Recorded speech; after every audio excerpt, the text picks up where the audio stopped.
I'm curious how you feel knowing that something from your imagination has affected so many people. How that makes you feel. I don't really think about it all that much. No, because I'm sure these folks do. When the Infinity War first came out, I went to a convention in New Jersey that weekend and signed a bunch of books and talked about the movie and went home. Said, well, okay, there's my 15 minutes of Andy Warhol paint. Got that out of the way. And then I walked into the house and I had recorded an episode of The Late Show with Stephen Colbert. And after he did a couple of political jokes, he did a Thanos joke. Researchers at Georgia Tech have discovered a massive Mar-vell plot hole. Thanos couldn't have snapped while wearing a glove. Amazing! They found an unrealistic thing in a Mar-vell movie. And I went, maybe this is going to last a little bit more than 15 minutes. And it's been kind of surreal since then. You know, the majority of my career, like the first 40 years, there's a lot of anonymity to it. I mean, it was the comic books.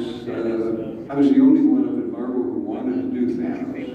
And I always thought he was really kind of esoteric and dark. And he was never going to make it to the screen. Josh liked the particular comic book, and so he threw him in at the end of the Avengers, later admitting that he had no idea what to do with him. And then quit Marvel and left it to the Russo brothers to come up with what they were going to do with it. It was I guess it still is the highest grossing film ever, so whenever anybody asks me what I didn't like about it, I don't dare say anything. And the only thing I didn't like about it was the blue eyes. I would have liked to have had the gold and silver glare we had that. But other than that, enjoying everything they've done with my character since then. I can't wait to see what they do with it. When you see your character come to life like that, do you just disassociate with the character that you originally wrote for it and enjoy what you're watching in that moment? I didn't come in expecting a carbon copy of what I did. I was happy with it. I loved what they did with it. Gamora is very much on the money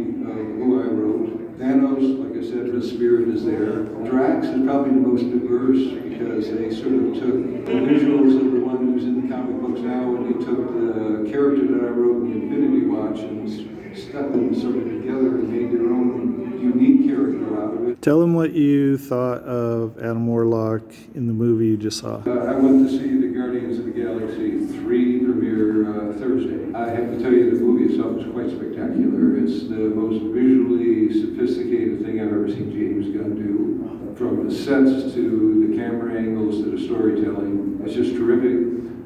As you may have heard, Adam Warlock, who is a character I've had some association with, is in the movie. Don't go there expecting to see my Adam Warlock. They had their own unique twist on it.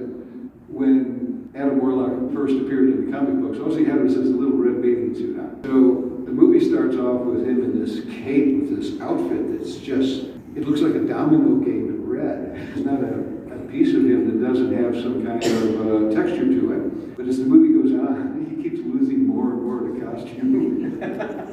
And they keep getting him more and more to what he looks like in him. Do you ever worry when you see or hear that your characters are going to be portrayed live action for the first time? I only had one worrying moment. I went in there to do this cameo between Infinity War, the production of Infinity War, and Endgame. And when I got there, I thought I was just going to sort of show up there and sit in the background somewhere and, you know, watch everybody do things and then I would go home. What I didn't realize is the first thing you get when you get on a Disney set is you have to sign a non-disclosure form. Everybody has to do this. But then things got surreal. They gave me my own trailer, they gave me the different clothes to wear, and then they gave me a script.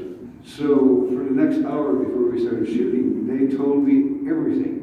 And then for the next year and a half, I had to keep my mouth shut. Not easy, because every time I got online, there was somebody online saying, well, this is what's going to happen in the movie. And I go, don't think so. But I can't say anything. So it was a little bit frustrating, and it's been easier not knowing what's happening in the newer movies. It's been fun. And the original question was, what was my worry? Okay, so after one of the things they told me was there was this 45-minute beginning of the movie, which was mostly all Thanos. It was him getting the first gem. So I thought, okay, that's cool. But the studio didn't like the idea that the movie was going to be 2.5 hours long. And so just about a month before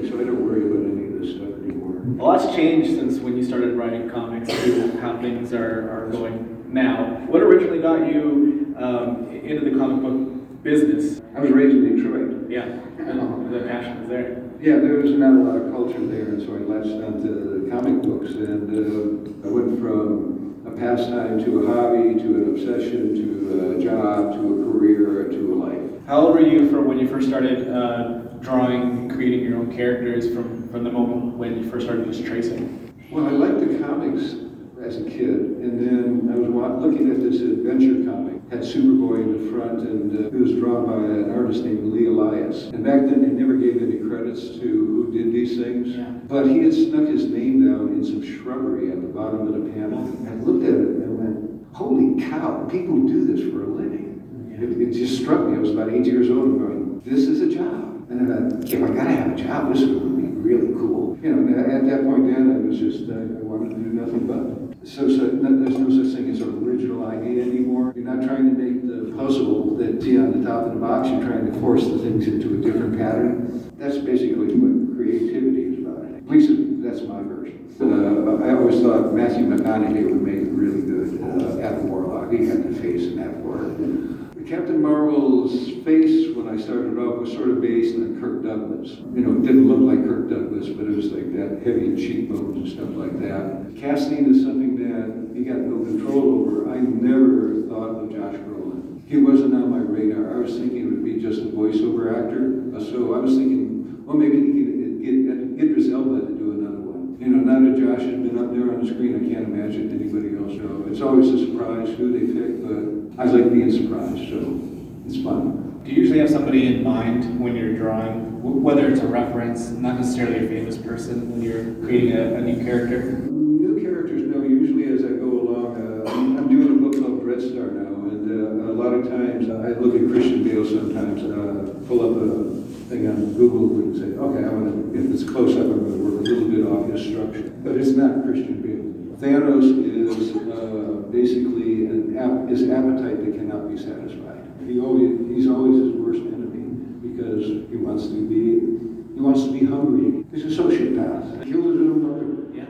I like the contradictions of characters. They're the most interesting people I find in films, books, and so I like my characters to have some kind of journey. Do you have any stories from your time at Mar-vell that you like to retell?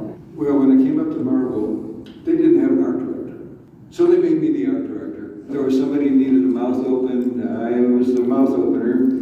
My main job was every morning I would come in and I would pull up the Xeroxes of the interiors of the books and look through to see what other people have been drawing. Then I would design up the cover. I would do this in the morning and Stan would show up at noon. And it was always the same story. I would bring in my sketches and he'd look at it and go, terrific, but, and he would take off his glasses and he would crawl up on the table and he would act out how he wanted the Silver Surfer to be standing. And he always put his glasses on the seat behind him. He would get off the desk and he would sit on his glasses. And then he would reach over on his desk. They had these old-time intercoms and he pushed the button and he'd go, Polly, I did it again. The next job I had was the cat. And they gave me 2 days to do the whole book. Yes, because the artist didn't show up. So I said, well, I'm not going to draw a cat. So I was friends with Alan Weiss, and he came over, and he drew all the cats. And we, in 2 days, 2.5 days, we did the whole book. Animation and I, we only lasted about 6 months. I worked with Ralph Bakshi on a movie called Wizards. The most jarring thing about it is in comics, you learn how to draw real fast and get things out of the way. In animation, you're supposed to do 2 scenes or something a day. And so I finished what I had to do today by 10 o'clock. And I go, what do I do next? So I really became the most unpopular guy in the bullpen in no time at all. So I didn't last long. 2 things changed when I was reading Captain Mar-vell during your time. His hair color, and he got cosmic awareness. Were those you, or where'd those come from? The cosmic awareness of me, the hair color was Roy Thomas, because he figured the white hair was what was keeping the book from selling. They had gone from 8 books a month to 24, which is how I got hired, because they were basically hiring anybody who could can hold a pencil, and I just barely qualify. The cosmic awareness sort of came from, I wanted something a little bit more than what I had read. I love computers. I love working with the computer coloring. The printing's so much better. Those little dots on everybody's faces when I started off. When we started off, we had 72 colors we could choose from. That was it. Like I said, I always liked change, and always liked doing something different.